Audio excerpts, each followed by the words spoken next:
স্বর্গ হতে দেবগণ পুষ্প বৃষ্টি করে বলে হরি বল হরি বল ওই উলুধ্বনি করে সকল উলুধ্বনি করে সকল ওই উলুধ্বনি করে সকল ওই শঙ্খধ্বনি করে সকল ওই উলুধ্বনি করে সকল ওই উলুধ্বনি করে মুখে হরি হরি হৃদয় গৌর তোমার মধ্যে হরি হরি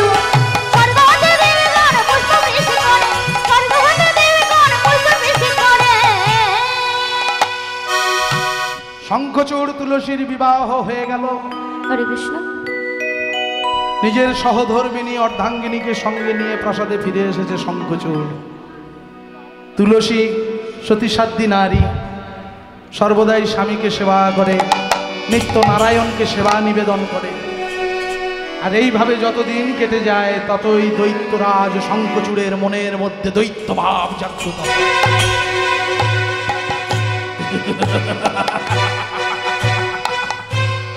আমি অমর, এই ত্রিজগতের অধিকর্তা একমাত্র আমি ব্রহ্মার বলে বলিয়া আমার কণ্ঠে আছে হরিকবচ কুণ্ড, আমার প্রাসাদে আছে সতীলক্ষ্মী স্ত্রী তুলসী। কেউ আমাকে হত্যা করতে পারবে না। আমি যুদ্ধ চাই, আমি ধ্বংস চাই। ঊর্ধ্বশ্বাসে দৌড়তে দৌড়তে চলে গেল স্বর্গরাজ ইন্দ্রের রাজসভায়।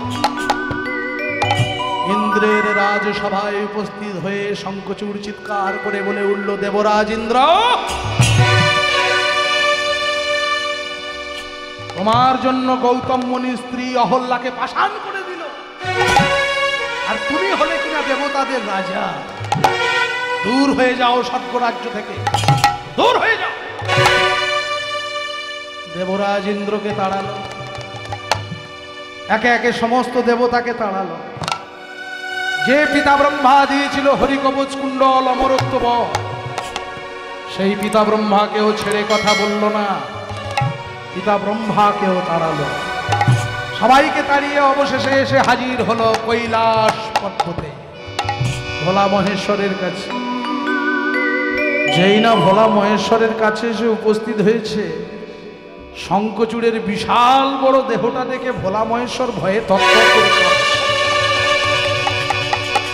এই ভক্তমণ্ডলী মায়েরা, আমাদের ভোলা মহেশ্বর কোমরে বাঘছাল পরে থাকে, এটা আপনারা সবাই দেখেছেন, সবাই জানেন।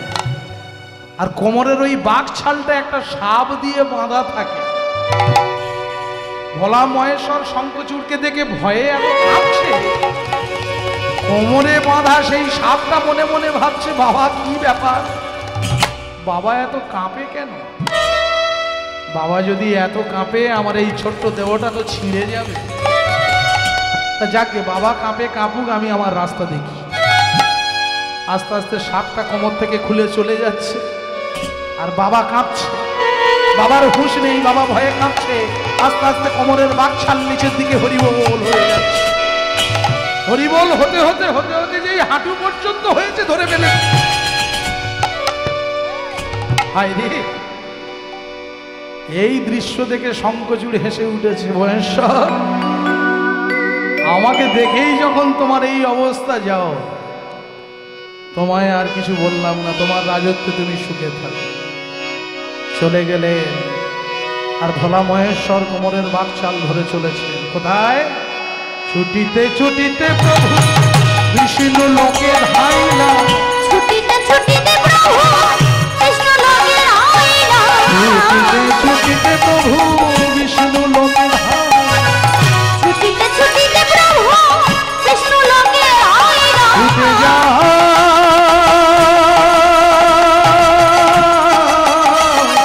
তাই গৌর প্রাণানন্দে হরি হরি হরি হরি।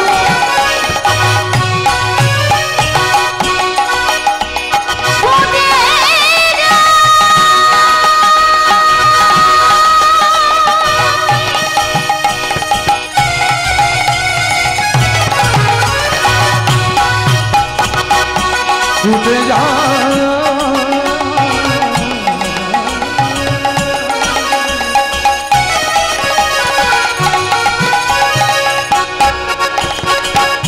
ছুটে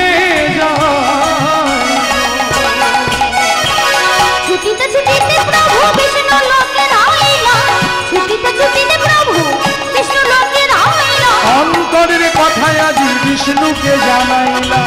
অন্তরের কথায় আজ বিষ্ণুকে জানাইলাম। শ্রী বিষ্ণু নারায়ণ জিজ্ঞাসা করছে মহেশ্বর তোমার এই এমন দশা কেন হলো?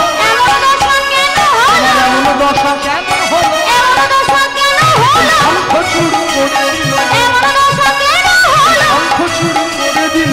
এমন দশা কেন হলো? অন্তরের কথায় আজ বিষ্ণুকে জানাইলাম। অন্তরের কথায় আজ বিষ্ণুকে ওই জানাইলাম। নাই অন্তরের কথায় আজ বিষ্ণুকে জানাইলাম। অন্তরের কথায় আজ বিষ্ণুকে জানাইলাম। শ্রী বিষ্ণু নারায়ণ সমস্ত কিছু শুনে মহেশ্বরকে বলে দিলেন মহেশ্বর ওই শঙ্খচূড়ের জন্য যখন তোমার বাকছালটি এমন ভাবে হরিবোল হয়েছে ওই শঙ্খচূড়ের মৃত্যু হবে তোমার হাতে। এই মুহূর্তে তুমি চলে যাও পুষ্পভদ্রা নদীর তীরে, সেখানে গিয়ে দেখবে শঙ্খচূড় এক বাক্যে এক বস্ত্রে নামামৃত পালন করছে। তুমি ওর নামামৃত ভঙ্গ করবে, ওকে যুদ্ধ করবার জন্য খেপিয়ে তুলবে। তবে সাবধান মহেশ্বর, ওর কণ্ঠে আছে হরিকবচ কুণ্ড, ওর প্রাসাদে আছে সতী লক্ষ্মী স্ত্রী তুলসী। এত সহজে তুমি ওকে মারতে পারবে না। ও যখন যুদ্ধ করবার জন্য প্রস্তুত হয়ে যুদ্ধক্ষেত্রে উপস্থিত হবে ঠিক সেই সময় আমি একটি ব্রাহ্মণ রূপ ধারণ করে যুদ্ধক্ষেত্রে উপস্থিত হয়ে ওর কণ্ঠ থেকে হরিকবচ কুণ্ডল হরণ করে নেব। তারপর যাব ওর প্রাসাদে, ওর সতী লক্ষ্মী স্ত্রী তুলসীর সতীত্ব হরণ করব। আর সতীত্ব হরণ করার সাথে সাথে আমি দৈববাণী করব। আর দৈববাণী শোনা মাত্র তোমার ত্রিশূলের আঘাতে তুমি শঙ্খচূড়কে নিধন।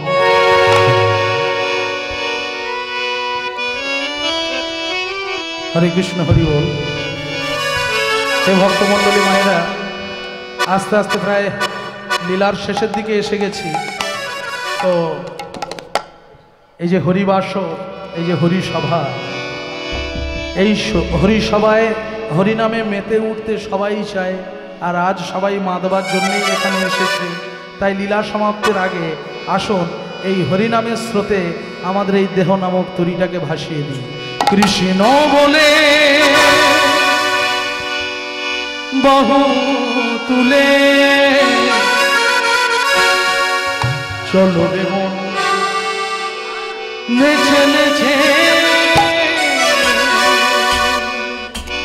সবাই মিলে কৃষ্ণ বলে বাহু তুলে চলো রে মন নেচে নেচে। কৃষ্ণ বলে বাহু তুলে চলো রে মন নেচে নেচে। কৃষ্ণ বলে বাহু তুলে চলো রে মন নেচে নেচে। কৃষ্ণ বলে বাহু তুলে চলো রে মন নেচে নেচে।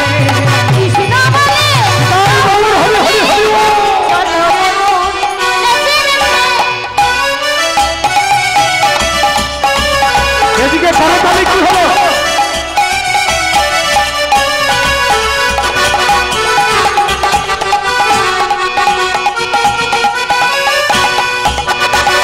এ নামে নেই কোনো ক্লান্তি, হরি বল। এ নামে আছে শুধু শান্তি। এ নামে নেই কোনো ক্লান্তি, এ নামে আছে শুধু শান্তি। এ নামে নেই কোনো ক্লান্তি, হরি বল। এ নামে আছে শুধু শান্তি।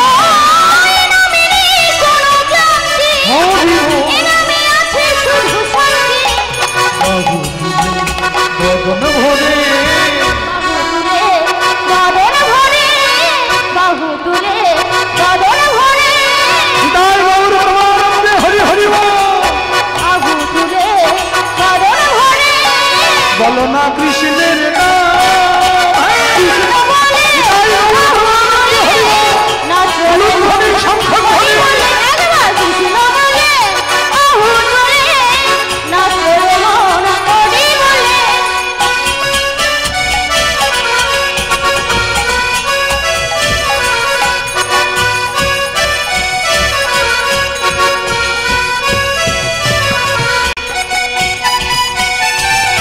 করতালি কি হলো? করতালি সবাই সবাই।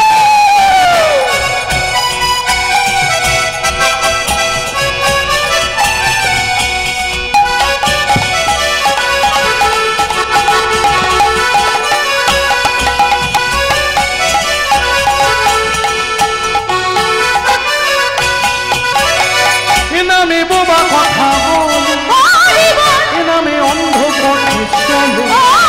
এ নামে বাবা কথা বলে, এ নামে অন্ধ পথ চলে। এ নামে বোবা কথা বলে, হরি বল এ নামে অন্ধ পথে চলে। এ নামে বাবা কথা বলে, এ নামে অন্ধ পথ চলে। বদর ভরে বাহু তুলে আদর ভরে, উলুধ্বনি সবাই দিচ্ছে না, বাহু তুলে বাহু সবাই তুলছে আদর না। ভরে। সবাই বলো না কৃষ্ণের নাম। কৃষ্ণ বলে উলুধ্বনি, উলুধ্বনি। নাচরে মন হরি বলে, কৃষ্ণ বলে বাহু তুলে নাচরে মন হরি বলে।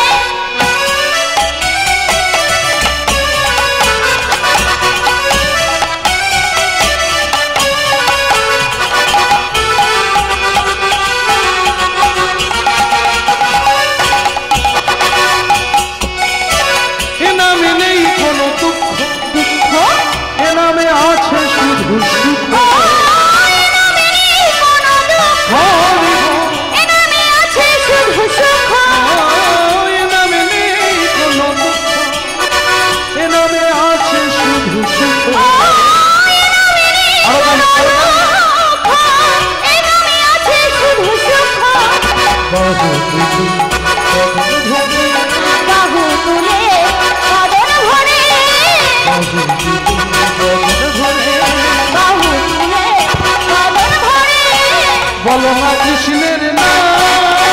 কৃষ্ণ বলে হরি হরি বল। নাচরে মন হরি বলে, কৃষ্ণ বলে বাহু তুলে নাচরে মন হরি বলে।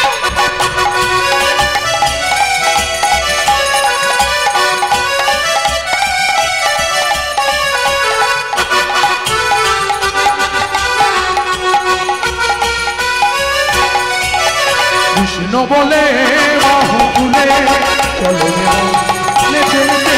কৃষ্ণ বলে সবাই উলুধ্বনি করুন, উলুধ্বনি।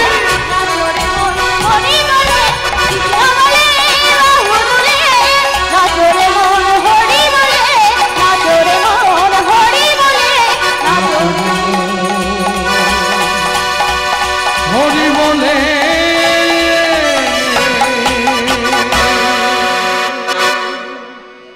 হরে কৃষ্ণ, হরি বল।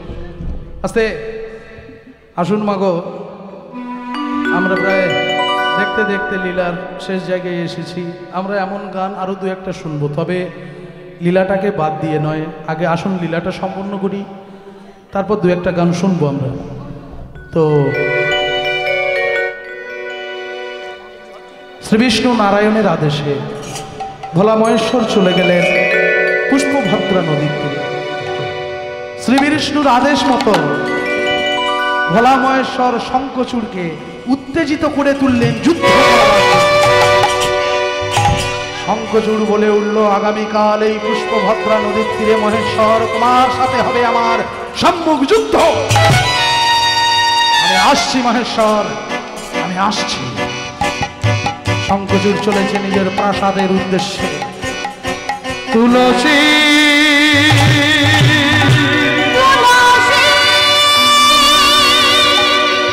তুলসী তুলসী তুলসী।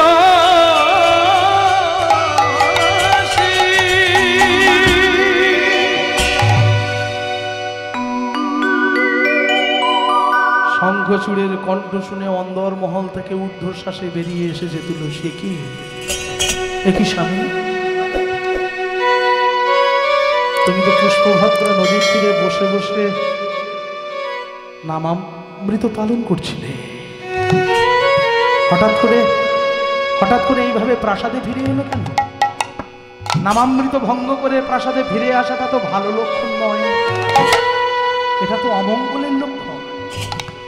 শঙ্খচূড় বলে উঠল, তুলসী আগামীকাল পুষ্পভদ্রা নদীর তীরে ভোলা মহেশ্বরের সঙ্গে হবে আমার সম্মুখ যুদ্ধ। চমকে উঠল তুলসী। কি বললে স্বামী? তুমি কি পাগল হয়ে গেলে? সংহার কর্তা ভোলা মহেশ্বরের সঙ্গে তুমি রণে মত্ত হচ্ছ। হে ভক্তমণ্ডলী মায়েরা, শঙ্খচূড় মনে মনে বুঝতে পেরেছিল যে এইবার তার দ্বৈত জীবনের অবসান হতে চলেছে, এইবার সে মারা যেতে চলেছে, এইবার তার আত্মাটা চলে যাবে গোলক বৃন্দাবন। কিন্তু সে যে মারা যেতে চলেছে এই কথাটি যদি তুলসী জানতে পারে, মনে বড় কষ্ট পাবে, বড় আঘাত পাবে, বড় যন্ত্রণা পাবে। তাই তুলসীকে সান্ত্বনা দিচ্ছে কেমন করে, দেখো তুলসী, তুলসী এই তাকিয়ে দেখো, তাকিয়ে দেখো, আমার কণ্ঠে আছে হরিকবচ কুণ্ড, আমার কণ্ঠে আছে হরিকবচ কুণ্ড। আর যার প্রাসাদে, যার প্রাসাদে তোমার মতো এত সতী লক্ষ্মী স্ত্রী থাকে, তার কি এত সহজে মরণ হয় গো? না না না না, তার এত সহজে মরণ হয় না তুলসী, তার এত সহজে মরণ হয় না। ডাকো না, ডাকো না আমাদের 5 বছরের সন্তান সুচন্দ্রকে একবার কাছে ডাকো না। শঙ্খচূড় আর তুলসীর 5 বছরের একটি সন্তান ছিল, নাম ছিল সুচন্দ্র। ছুটতে ছুটতে এসে দাঁড়িয়েছে শঙ্খচূড়ের কাছে। শঙ্খচূড় মাথায় হাত বুলিয়ে দিচ্ছে আর বলছে, ওরে বাপ সুচন্দ্র,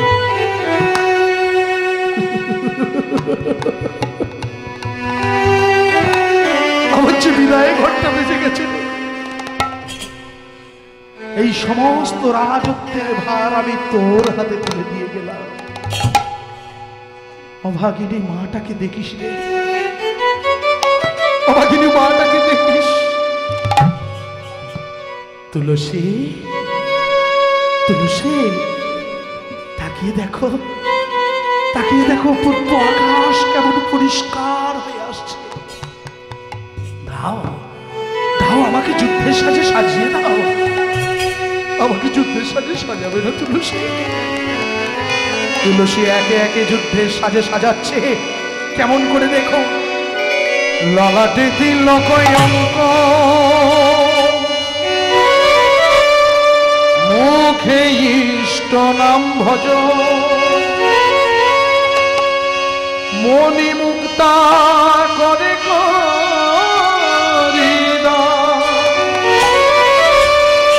সুচন্দ্রকে দিয়া ভাব, লয়ে অস্ত্র সম্ভার, পুষ্পভদ্রা নদীর তীরে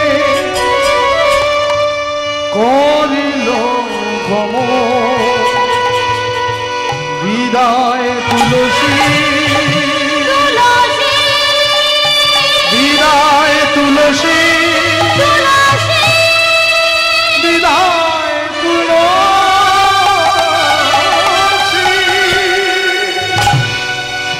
কোথায়, কোথায় ভোলা মহেশ্বর? দেখো মহেশ্বর তোমার সাথে যুদ্ধ করবার জন্য এই পুষ্পভদ্রা নদীর তীরে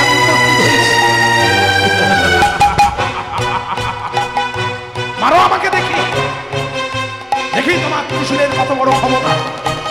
তাকিয়ে দেখো, আমার কণ্ঠে আছে হরিকবচ কুণ্ড, আমার প্রাসাদে আছে সতী লক্ষ্মী স্ত্রী তুলসী।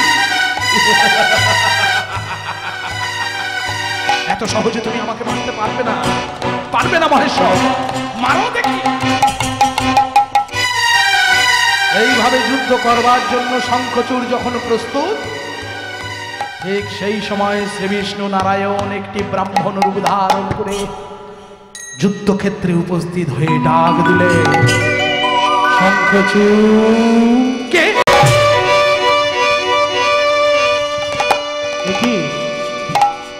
কে আপনি ব্রাহ্মণ? আপনাকে তো এর আগে কখনো দেখিনি। ব্রাহ্মণ রূপী নারায়ণ বলে উঠলেন, শঙ্খচূড় আমি তোমার এই রাজ্যের পথ দিয়ে যাচ্ছিলাম, যেতে যেতে দেখলাম তুমি তোমার রাজ্যের সবাইকে কত মণি মুক্ত সোনাদানা দান করছো। তাই আমার মনেও বড় ইচ্ছে জাগলো, আমি তোমার কাছে দান চাই, তোমার কাছে দান পেতে চাই, দাও আমাকে দান দাও। শঙ্খচূড় করজোড়ে বলছে, হে ব্রাহ্মণ, আপনাকে দান দেওয়ার মতো অবশিষ্ট যে আর আমার কাছে কিছু নেই। ব্রাহ্মণ রূপী নারায়ণ ছলনা করে বলে উঠলেন, কে বলেছে? হ্যাঁ, কে বলেছে তোমার কাছে দান করার মতো কিছু নেই? ওই তো তোমার কণ্ঠে আছে হরিকবচ কুণ্ডল, ওই হরিকবচ কুণ্ডল তুমি আমাকে দান করো।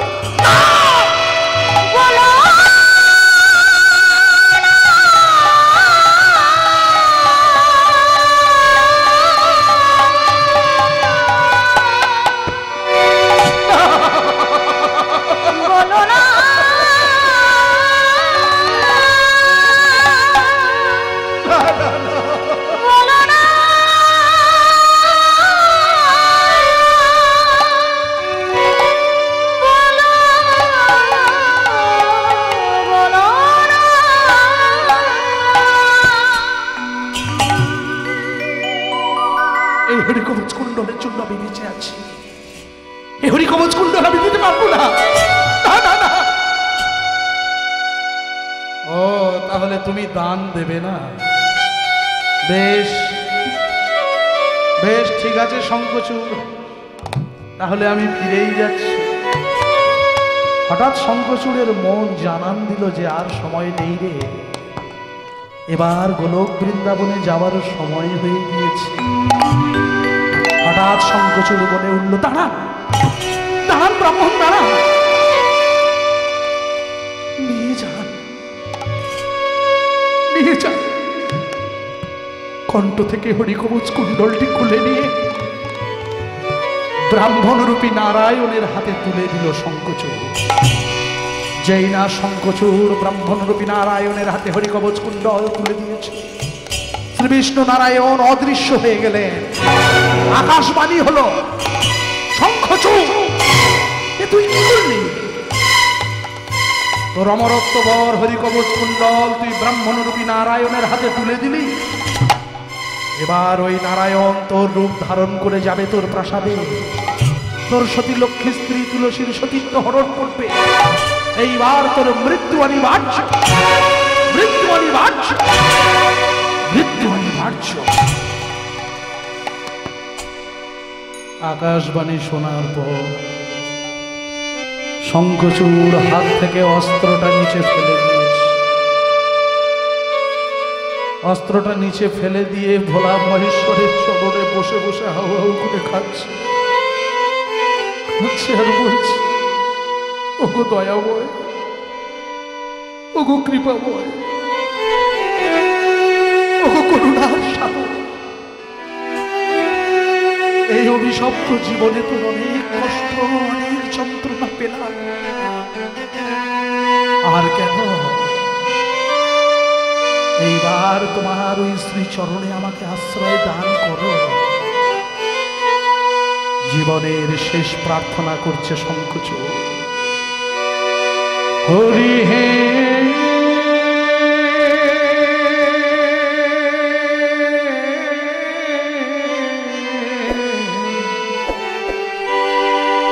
হরিদিন হবে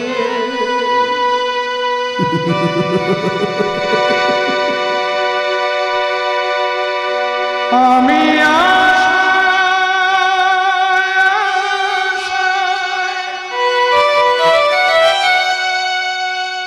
বসে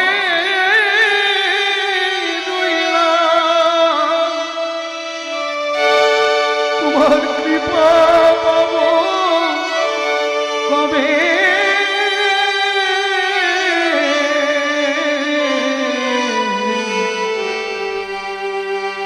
দিন কবে হবে?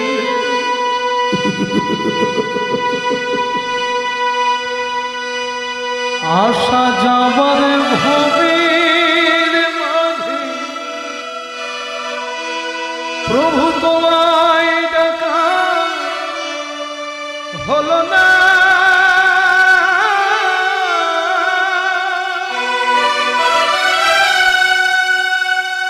যা চাইব বলে ভেবেছি তা চাওয়া হলো না। হে ভক্তমণ্ডলী মায়েরা, একটা খুব গূঢ় তথ্য কোনোদিন ভেবে দেখেছেন? মাতৃগর্ভ থেকে ভূমিষ্ঠ হওয়ার পর তো আমরা জীবনে আমার আমার করে গেলাম, কিন্তু যখন আমরা সবাই মাতৃগর্ভে ছিলাম ভ্রূণ অবস্থায়, তখন আমাদের এই জীব আত্মার সঙ্গে পরমাত্মার কথোপকথন হয়েছিল। তখন ঠাকুরকে আমরা বলেছিলাম, হে ভগবান, মাতৃগর্ভের এই জঠর যন্ত্রণা, কৃমিকীটের দংশনা সহ্য করতে পারছি না, এবারে তুমি আমাদেরকে পৃথিবীর আলো দেখাও। তখন ভগবান আমাদেরকে জিজ্ঞাসা করেছিলেন, পৃথিবীতে যে যেতে চাইছ, পৃথিবীতে গিয়ে কি করবে? তখন আমরা বলেছিলাম, সবাই আমরা প্রত্যেকে ভগবানের কাছে প্রতিজ্ঞা করেছিলাম, হে ঠাকুর, এই যে নয়ন দুটো দিয়েছ, এই নয়ন দিয়ে তোমার যুগল রূপ দর্শন করব। এই যে বদনটা দিয়েছ, এই বদনে সর্বদাই তোমার নামগুলো কীর্তন গাইব। আর এই যে হাত দুটো দিয়েছ, এই হাত দিয়ে সর্বদাই তোমার চরণ সেবা করব। আর এই যে পা দুটো দিয়েছ, এই পায়ের দ্বারা গ্রাম থেকে গ্রামান্তরে ঘুরে ঘুরে তোমার নাম বিতরণ করব। কিন্তু হায় রে মানব, হায় রে কপাল, সেই না মাতৃগর্ভ থেকে এই ধরিত্রীর বুকে আমরা ভূমিষ্ঠ হলাম। ওই মা যখন আমাদেরকে কোলে তুলে নিল, ওই মায়া যখন অক্টোপাসের মতো আমাদেরকে গ্রাস করলো,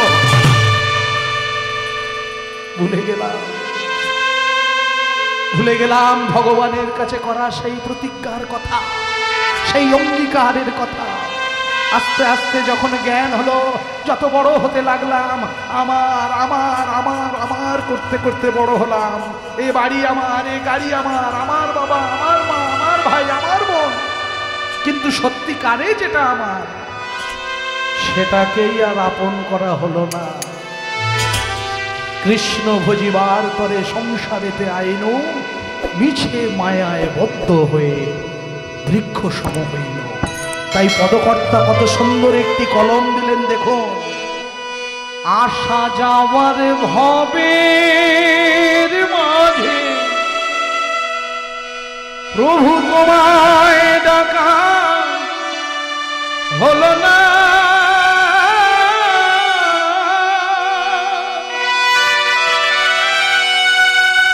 যা চাইব বলে ভেবেছি তা চাওয়া হলো না। হরিদিন কবে ওই পরে করব, পরে দয়া তুমি পারের কর্তা, আনিবে বার্তা, আমি তোমার চরণ কানা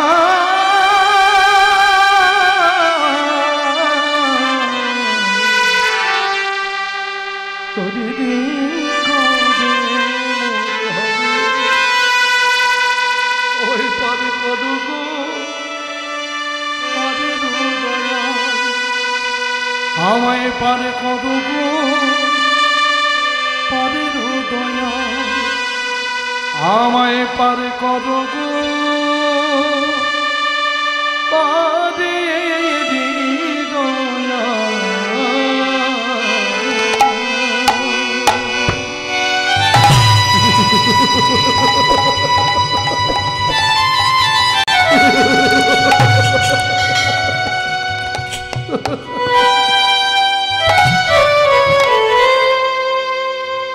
জীবনের শেষ প্রার্থনা, ভোলা মহেশ্বরের চরণে বসে বসে গাইল শঙ্খচূড়।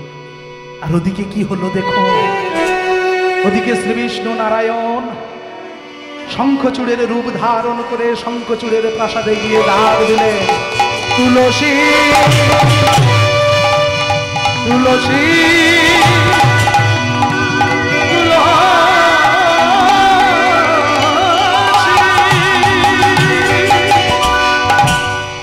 স্বামীর কণ্ঠস্বর মনে করে অন্দর মহল থেকে মহা আনন্দে ঊর্ধ্বশ্বাসে দৌড়তে দৌড়তে আসছে তুলসী। তুলসী মনে মনে ভাবছে স্বামী বুঝি যুদ্ধে বিজয়ী হয়ে ফিরে এসেছে। আনন্দে আত্মহারা হয়ে নিজের ব্রহ্মবশত শঙ্খচূড়রূপী নারায়ণকেই আলিঙ্গন করে বসল তুলসী। যেই না আলিঙ্গন করে ফেলেছে, হরণ হয়ে গেছে তুলসীর সতীত্ব। শ্রীবিষ্ণু নারায়ণ দৈববাণী করলেন, মহেশ্বর শঙ্খচূড়ের কণ্ঠ থেকে হরিকবচ কুণ্ডল হরণ হয়েছে, ওর প্রাসাদে সতীলক্ষ্মী স্ত্রী তুলসীর সতীত্ব হরণ হয়েছে। আর এক মুহূর্ত দেরি নয়, এইবার তোমার ত্রিশূলের আঘাতে তুমি শঙ্খচূড়কে নিধন করো।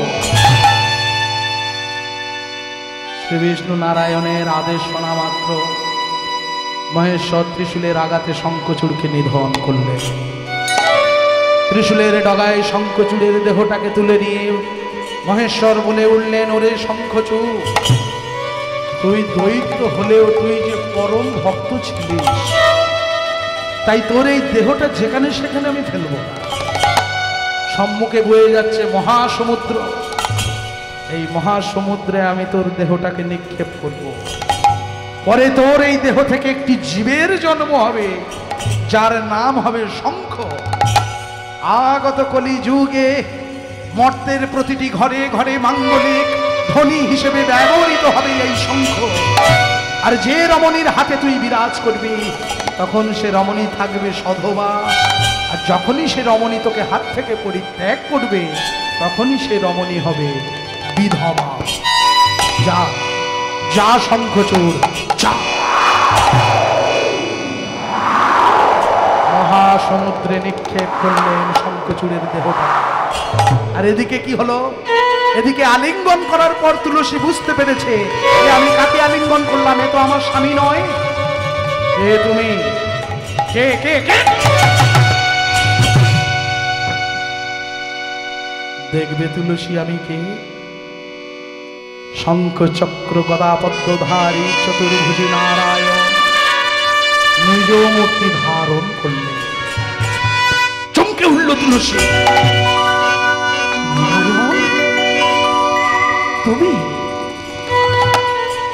তুমি এইভাবে আমার সতীত্ব হরণ করে আমার স্বামীর মৃত্যুর কারণ হলে? কেন করলে, কেন করলে তুমি এমন কাজ? তুমি এত নিষ্ঠ, তুমি এত পাষাণ, আমি তোমাকে অভিশাপ দেব। হ্যাঁ হ্যাঁ, আমি তোমাকে অভিশাপ দেব নারায়ণ। আজ যে পাষাণ হৃদয়ের পরিচয় তুমি আমার সম্মুখে দিলে, আমি তোমাকে অভিশাপ দিচ্ছি নারায়ণ। আগত কলিযুগে তোমার এই সুন্দর চতুর্ভুজী রূপ আর থাকবে না, তুমি পাষাণ হয়ে যাবে। স্বামী হারানোর যন্ত্রণা যেমন আমার সারা দেহটাকে কুড়ে কুড়ে খাচ্ছে, আগত কলিযুগে যখন তুমি ওই শালগ্রাম শিলারূপ ধারণ করে মর্তের মাটিতে অবতীর্ণ হবে, তখন বজ্র কীট পোকা তোমার সারা সর্বাঙ্গ কুড়ে কুড়ে খাবে, কুড়ে কুড়ে খাবে, কুড়ে কুড়ে খাবে। আমি তোমাকে অভিশাপ দিলাম। শ্রীবিষ্ণু নারায়ণ বললেন, বেশ তুলসী, তোমার অভিশাপ আমি মাথায় তুলে নিলাম, কিন্তু তোমার দেহের যে আর এখন কোনো কাজ নেই। এইবার তোমার দেহটা হবে একটি বৃক্ষ, আত্মাটা চলে যাবে গোলক বৃন্দাবনে। আর আজ আমি এখানে দাঁড়িয়ে বলে যাই, আগত কলি যুগে যখন আমি শালগ্রাম শিলারূপ ধারণ করে এই মর্তের মাটিতে অবতীর্ণ হব, তখন যে ভক্ত সচন্দন তুলসী পত্র আমার মস্তকে নিবেদন করবে, সেই ভক্তের মনোবাঞ্ছা পূর্ণ হবে, পূর্ণ হবে, পূর্ণ হবে। নিতাই গৌর প্রমানন্দে, হরি বল হরি বল হরি। আজ তুলসী লীলা এখানেই সমাপ্ত। আসুন আমরা রাধা গোবিন্দের যুগলরূপ দর্শন করে নয়ন যুগলকে সার্থক করি। নয়নে নয়নে আজ মিলন হইল,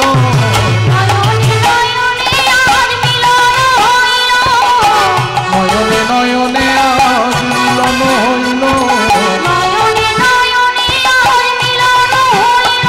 আর সবাই মিলে বাহু তুলে হরি হরি বলো,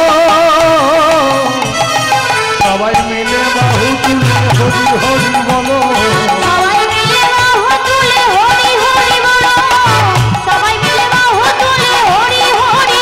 হরি বল।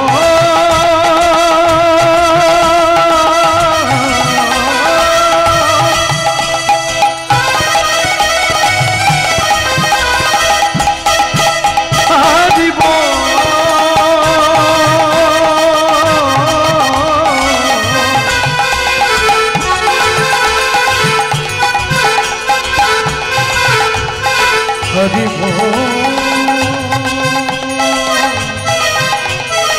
হরি হরি,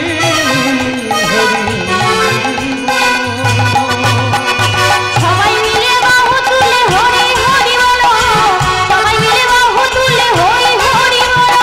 রাধা দেখে কৃষ্ণ আর কৃষ্ণ দেখে রাধা, রাধা দেখে কৃষ্ণ আর কৃষ্ণ দেখে রাধা, রাধা দেখে কৃষ্ণ আর কৃষ্ণ দেখে রাধা, রাধা দেখে কৃষ্ণ আর কৃষ্ণ দেখে রাধা। আর আমরা দেখি রাধা কৃষ্ণ একই সুতায় বাধা, আমরা দেখি রাধা কৃষ্ণ একই সুতায় বাধা। আমরা দেখি নিতাই গৌর প্রেমানন্দে হরি হরি বল। আমরা দেখি রাধা কৃষ্ণ একই সুতায় বাঁধা। হরি বল।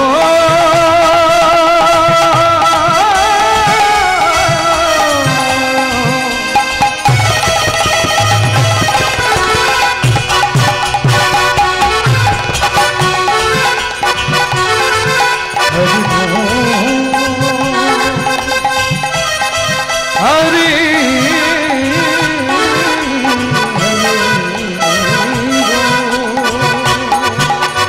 আমরা দেখি রাধা কৃষ্ণ একই সুতায় বাঁধা, আমরা দেখি রাধা কৃষ্ণ একই সুতায় বাঁধা, আমরা দেখি রাধা কৃষ্ণ একই সুতায় বাঁধা, আমরা দেখি রাধা কৃষ্ণ একই সুতায় বাঁধা, আমরা দেখি রাধা কৃষ্ণ একই সুতায় বাঁধা। হরে কৃষ্ণ। রাধে রাধা গোবিন্দ।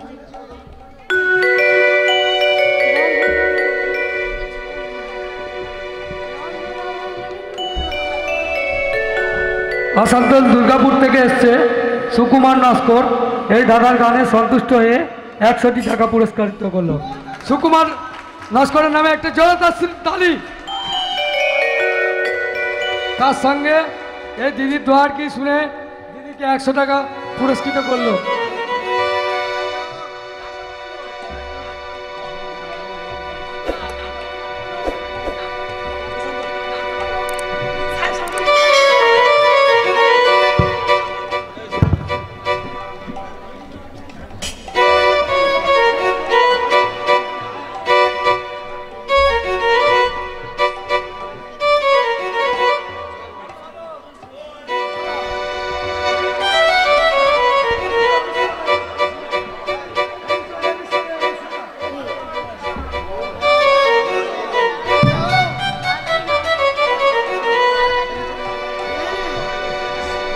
হরে কৃষ্ণ।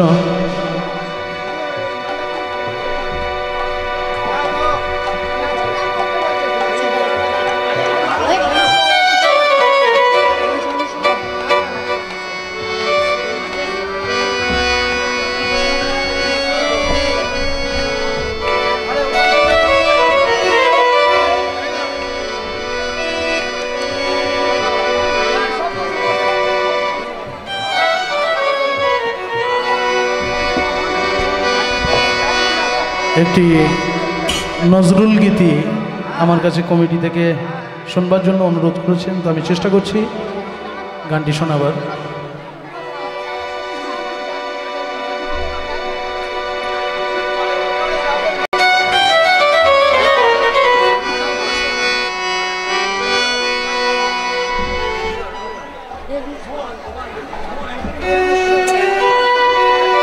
খেলিছ এ বিশ্ব লয়ে বিরাট শিশু আনন্দে খেলিছ এ বিশ্ব বিরাট শিশু আনন্দে খেলিছ প্রলয় সৃষ্টি নিরজনে প্রভু নিরজনে এ বিশ্ব বিরাট শিশু আনন্দে খেলিছ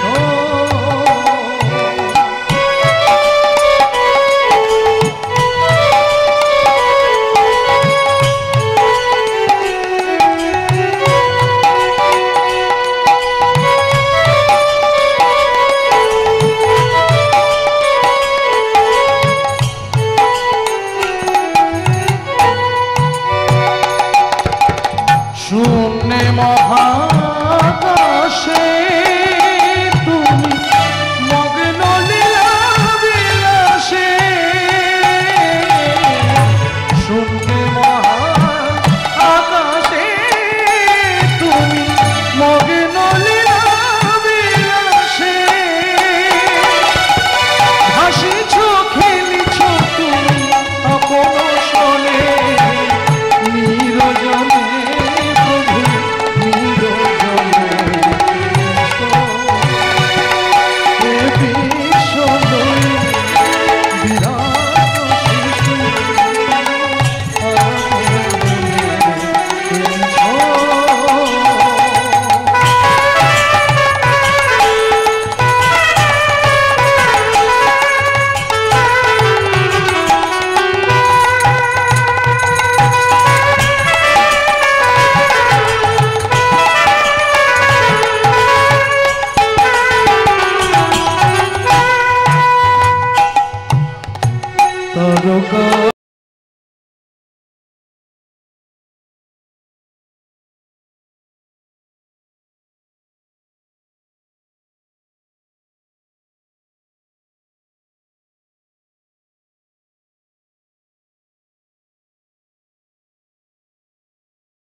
তাই গৌর